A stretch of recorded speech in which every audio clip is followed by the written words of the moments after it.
Welcome to Facts TV News, where everything is true. Woman killed as gunmen attack mourners at Meadows. A woman was killed and at least 3 other persons injured this afternoon after gunmen attacked a group of funeral attendees at the Meadows Memorial Gardens in St. Catherine. The funeral party was reportedly trailed from Kingston and attacked while at the burial. The incident happened about 1 p.m. Eyewitnesses say multiple rounds were discharged by the gunmen in the direction of the attendees. The police said the woman was pronounced dead at hospital. The condition of the injured persons is not immediately known. Barney shot and killed in downtown Kingston. A man was shot and killed at the intersection of Orange Street and North Street in downtown Kingston by unknown assailants on Tuesday. The deceased has been identified as 40-year-old Michael Wisdom, otherwise known as Barney. On Friday night, 3 men were shot and injured on East Street, downtown Kingston. The Central Police are investigating. Motorcyclist shot dead on Hackley Park Road, pillion injured. A motorcyclist was shot dead while his pillion was injured during an incident on Hackley Park Road in St. Andrew Tuesday afternoon. Reports are that approximately 2 p.m., the 2 men went to purchase auto parts at an auto parts store in the area when they were attacked by gunmen. The biker died on the spot while the pillion has been hospitalized. The St. Andrew South Police were on the scene. Motorists were advised to use alternative routes during that time. Firefighters stage protests outside Labour Ministry. Firefighters are demonstrating outside the Ministry of Labour and Social Security at the National Heroes Circle in Kingston. The small group of placard-bearing firefighters are protesting against alleged poor staff welfare at the Jamaica Fire Brigade. It's the latest in a wave of protests among civil servants since last week, following demonstrations by members of the National Water Commission, air traffic controllers, and National Housing Trust. Students unable to sit exams as Darliston Road remains blocked. Principals and students are worried that the roadblock from Wooton to Darliston in the parish will interfere with external exams that are underway, as it is yet to be cleared. For a second day, the road remains blocked, rendering it impossible to vehicular and passenger traffic. Residents blocked the road on Monday morning and are demanding that the relevant authorities intervene and fix the road. This has forced schools to close and commercial activities are at a standstill. A student of Manning School who lives in the community and who did not want to be identified by name told reporters that she missed an exam yesterday. "I haven't been able to go to school. It is impossible, don't buy Wooton, and all the entrances and exits," she explained. "I missed an exam yesterday, Physical Education Cape, Caribbean Advanced Proficiency exam that was scheduled for 8 a.m. The student is hoping that the roads will be cleared so that she can still sit her remaining exam. She said while she understands that the road needs to be fixed, students should have been notified of the roadblock beforehand. Busy residents should have taken us the students into consideration. Meanwhile, principal of the Mard MacLeod High School in Darliston, Avis Bailey Coleman, told reporters that the roads remain blocked. "The students and teachers, we can't get in and out, so to be on the safe side, we had to close and revert to online classes," Bailey Coleman said. She said they have partial school yesterday because some students arrived early from 7 a.m. shift. However, the afternoon shift was shut out and had to go online. The educator is hoping that the thoroughfare will be cleared today. "I hope they do clear it up today because tomorrow Wednesday will be the City and Guilds exams for 2 days and external exams begin next week for the grade 11s, she noted. She is encouraging her students to stay focused and positive and urged 11th graders to prepare for their exams.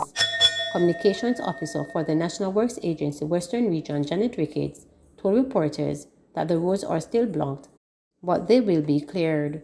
"It is a significant blockage and we hope to start clearing in short order," she reassured. Ricketts is appealing to residents to desist from blocking the roads as it is an expensive project to clear.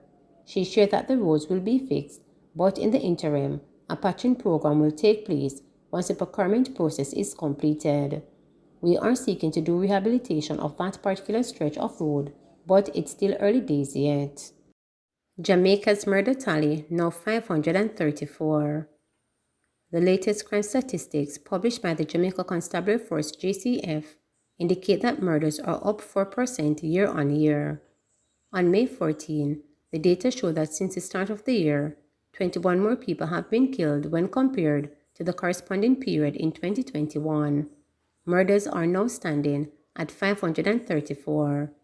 The St. Mary Police Division has the largest percentage increase, with 18 murders being recorded over the period, up from 3 last year.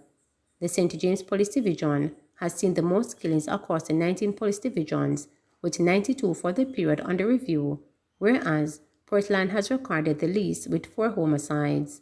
Shooting, injured persons, rape and robbery reports have declined.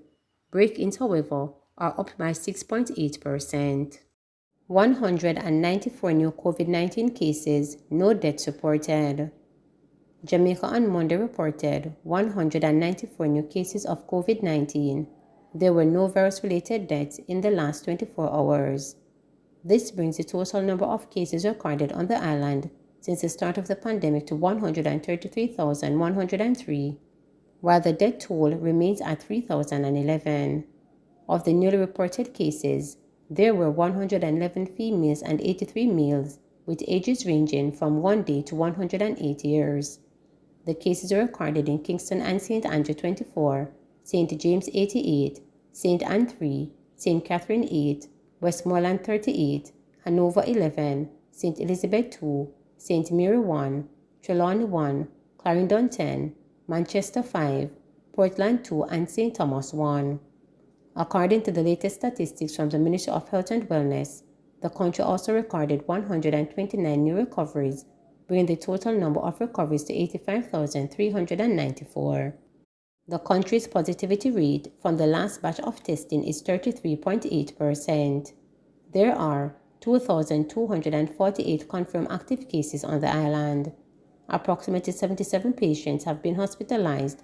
One of them is critically ill. Phillips wants to return as PNP Vice President. Just under a year after Michael Phillips resigned as Vice President of the opposition People's National Party PNP, the Manchester North Western Member of Parliament says he intends to challenge for the post this September at the political organization's annual conference. I will be offering myself as Vice President for the People's National Party. I am not offering myself to push out anybody, but I think the party leaders need a team, he told PNP supporters at a Belfield Division conference in Manchester on Sunday. This is not about personalities. This is about doing the work of the People's National Party, Phillips said. Last July, Phillips, Damien Crawford, McKenna McNeil, and Philip Powell resigned their vice president positions en masse with immediate effect, throwing the party into further turmoil as it sought to overcome divisions that have been plaguing it since 2009, when Peter Bunting mounted an unsuccessful challenge to then PNP President Dr. Peter Phillips. The division was partly blamed for the PNP's humiliating loss to the Jamaica Labour Party JLP in the general election that following year, after which Dr. Phillips stepped down as president. The ensuing campaign between Mark Golding and Lisa Hanna to fill the vacancy opened more wounds in the party as the faction opposed to Golding, the eventual winner, accused him and his supporters of sowing disunity. At the time of their shock resignations, the 4 vice presidents issued a joint statement saying, "We had engaged the wider leadership of the party in good faith negotiation to avoid a further widening of the internal rift, recognizing that the party leader had declared publicly that the party could not countenance another deficit internal election at this time." They said they had arrived at their decision after recognizing the risk of another internal election before the wounds of the last presidential election were adequately healed. The discussion within the party continued for more than 3 weeks, with some officers volunteering to step aside for the sake of unity.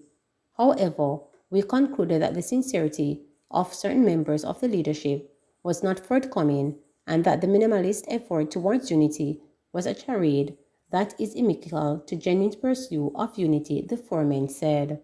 Despite all the reasonable efforts to broker a platform of unity, there were otherwise covert attempts to sabotage the goal of peace and harmony, with a plan toward the available positions in line with previous public statement made by the leader, who pronounced a lack of trust for persons who did not support him in his campaign leadership and his preference to surround himself with only individuals who overtly endorsed his candidacy, they added at the time.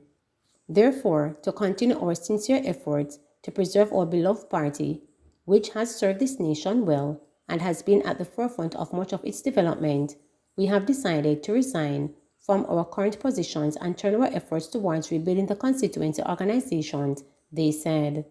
Their resignations opened the door for Richard Azan, Ian Haynes, North Scott, and Eugene Kelly to be nominated and elected vice presidents, a development that has earned the party more criticism. On Sunday, Peter Phillips, who is the only opposition MP in the PNP's Region 5, which comprises Manchester and St. Elizabeth, said the PNP intends to unseat the current JLP parliamentarians and the next general election. It is a lonely place to be. I don't feel happy to know that is me once stand up as MP, he told his audience. We are sending a warning to Rhoda, Chind and Ardley, can hardly talk and walk. PNP is coming back for Manchester, he added. His reference was to MPs Rhoda Moore Crawford, Robert Chin and Ardley Shaw, who won the Manchester Central, Manchester Southern and Manchester North Eastern constituencies respectively in the 2020 general election. Phillips, the son of Dr. Peter Phillips, said the party intends to retain the Manchester Municipal Corporation and increase its current 8-7 majority over the GLP. Northwest Manchester is coming back with 4 out of 4, but the work has to be done, comrades, he said. The PNP's margin has been reduced to the municipality in 2020 when Councillor Faye Sampson, Johns Hall Division, crossed the floor to the GLP. Please remember to subscribe, like, share, and click the notification bell for daily updates.